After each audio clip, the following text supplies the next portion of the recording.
Fight for a right पर अगर आप विजिट करते हैं चैनल, तो हमने कितनी बार वीडियोस बनाई हैं फॉल्स कंप्लेंट्स और फॉल्स एफआईआर्स के ऊपर, तरह तरह के प्रोविजंस बताए हैं और लोगों को डिस्करेज करने के लिए कि फॉल्स कंप्लेंट नहीं करना चाहिए, इसके लिए हमने प्रोविजंस भी बताए लॉ के कि अगर कोई व्यक्ति फॉल्स कंप्लेंट या फॉल्स एफआईआर करता है तो उस पर एक्शन हो सकता है। उसके लिए प्रॉपर लॉ में प्रोविजन है जिससे कि फॉल्स कंप्लेंट करने वाले को सजा हो सकती है। और हमने ऐसी भी वीडियोस बनाई हैं जिसमें हमने कहा है कंप्लेनेंट्स को कि आप फॉल्स कंप्लेंट करने वालों के ऊपर वापस कार्रवाई करो, तभी फॉल्स कंप्लेंट करना लोग रुकेंगे। लेकिन बहुत कारणों की वजह से ऐसा नहीं हो पाता है, या तो कई लोगों को नॉलेज नहीं होती है, या फिर फॉल्स कंप्लेंट अगर कोई करता है तो उस पर कार्रवाई पुलिस के द्वारा या उस पर्टिकुलर मजिस्ट्रेट के द्वारा ही हो सकती है जिस कोर्ट में वो फॉल्स कंप्लेंट गई है या जिस पुलिस वाले के पास में फॉल्स एफआईआर हुई है, उन्हीं को अथॉरिटी है। लॉ ऐसा कहता है कि आप पर्सनली नहीं कर सकते, वो पुलिस वाला ही एफआईआर कर सकता है उल्टा फॉल्स कंप्लेंट करने वाले के ऊपर, या वो मजिस्ट्रेट ही कर सकते हैं। तो ऐसे में पुलिस वाले करते नहीं थे, ना ही मजिस्ट्रेट करते थे। लेकिन अब उन फॉल्स कंप्लेंट करने वालों के ऊपर पुलिस भी एक्शन करेगी, मजिस्ट्रेट भी एक्शन करेंगे, और फॉल्स कंप्लेंट करने वालों को अब बच के रहना चाहिए, क्योंकि अब इलाहाबाद हाई कोर्ट ने एक ऐसी जजमेंट पास की है जो कि अब मैंडेटरी कर दे रही है हर पुलिस वाले को, हर मजिस्ट्रेट को, कि अगर कोई एफआईआर झूठी पाई गई और उसमें पुलिस ने जांच करने के बाद क्लोजर रिपोर्ट फाइल कर दी, तो उस पुलिस वाले को, उस मजिस्ट्रेट को जिसके सामने क्लोजर रिपोर्ट फाइल होगी, उनको फॉल्स कंप्लेंट करने वाले कंप्लेनेंट के ऊपर एक्शन लेना मैंडेटरी है। और अगर एक्शन नहीं लेंगे तो उन पुलिस ऑफिसर्स के ऊपर भी कार्रवाई हो सकती है। और साथ में इलाहाबाद हाई कोर्ट ने यह भी कहा है कि सिर्फ कंप्लेनेंट ही नहीं, कंप्लेनेंट के साथ जितने भी विटनेसेस होते हैं जो कि झूठी अपनी गवाही दे के फॉल्स एफआईआर करने वाले कंप्लेनेंट को मदद करते हैं, उन विटनेसेस के ऊपर भी कार्रवाई करनी है।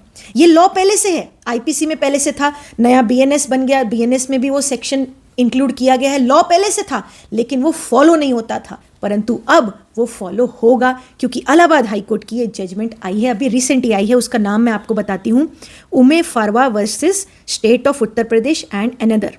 इसका साइटेशन नंबर भी बता देती हूँ, 2026 AHC 8949। हाईकोर्ट ने इस जजमेंट में बहुत इलेबोरेटली स्पष्ट कर दिया कि अगर पुलिस ने जांच करी और क्लोजर रिपोर्ट आ गई कि भाई ये ऑफेंस बनता नहीं है, तो उसी समय पुलिस ने 182 की कार्रवाई करनी है। आईपीसी में सेक्शन 182 है जो अब चेंज होके सेक्शन 217 बन गया है। मैं वो यहाँ पर सेक्शन लगा भी देती हूँ, आप देख सकते हैं। सेक्शन 217 अब बीएनएस में हो गया है, पहले वो आईपीसी में 182 था।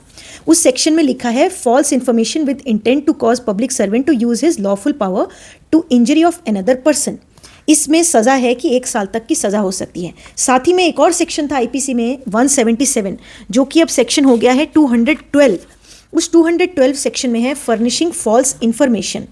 अब इसके अंदर सज़ा है, देखिए मैं यहाँ पर सेक्शन लगा भी देती हूँ आपके लिए, कि इसमें सज़ा है 2 इयर्स तक की। अब हाईकोर्ट ने तो ये 2 सेक्शन ही 212 और 217 बीएनएस के बताए हैं, लेकिन एक और सेक्शन है वो मैं एडिशनल आपको बताती हूँ जो है सेक्शन 227 फॉल्स एविडेंस देने का सेक्शन। ये पहले आईपीसी में सेक्शन 211 था, ये अब 227 हो गया है बीएनएस में।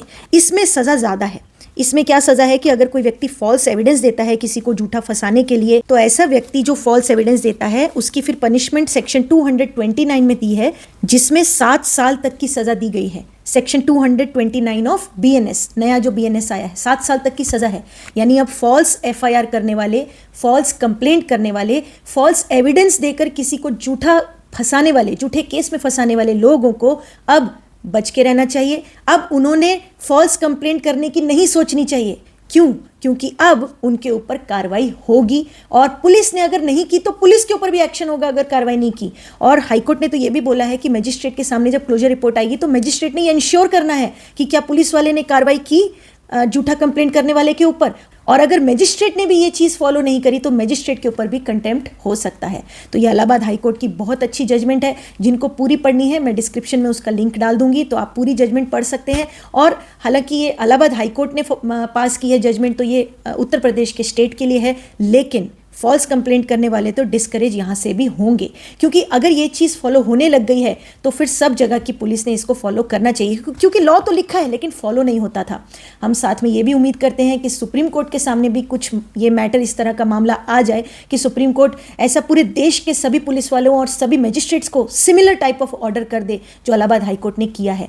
तभी फॉल्स कंप्लेंट करने वाले डरेंगे, रुकेंगे और डिस्करेज होंगे, क्योंकि फॉल्स कंप्लेंट करने से जिनके ऊपर फॉल्स कंप्लेंट होती है उनकी तो ज़िंदगी बर्बाद होती ही है, लेकिन जो रियल जेन्युइन विक्टिम्स हैं, जिनके साथ सच में कभी कोई क्राइम होता है, उनको भी न्याय मिलने में देरी होती है। और ये बात हमने कई बार अपनी वीडियोज़ में बोली है। तो ये इलाहाबाद हाई कोर्ट की जजमेंट जो आई है ये बहुत ही सराहनीय है और इसका ट्रू स्पिरिट में फॉलो होगा, ऐसी हम पूरी उम्मीद करते हैं। और अब अगर कोई अपने गलत इरादों के चलते किसी को फॉल्स एफआईआर में फंसाने की सोचेगा तो वो अपनी सोच को चेंज कर ले, क्योंकि अब फॉल्स एफआईआर करने वाले बच नहीं पाएंगे। और इसीलिए हमने बिजी शेड्यूल होने के बाद भी इस जजमेंट पर आकर वीडियो बनाई है, ताकि सब लोगों को ये नॉलेज हो जाए कि फॉल्स कंप्लेंट नहीं करनी है। और अगर आपके ऊपर फॉल्स कंप्लेंट हो गई है तो आप भी ध्यान रखें कि लॉ में ऐसा प्रोविजन है कि फॉल्स कंप्लेंट करने वालों के ऊपर पुलिस और मजिस्ट्रेट एक्शन ले सकते हैं, और वो इलाहाबाद हाई कोर्ट ने ऐसी जजमेंट पास करके उसको और मजबूती दे दी है।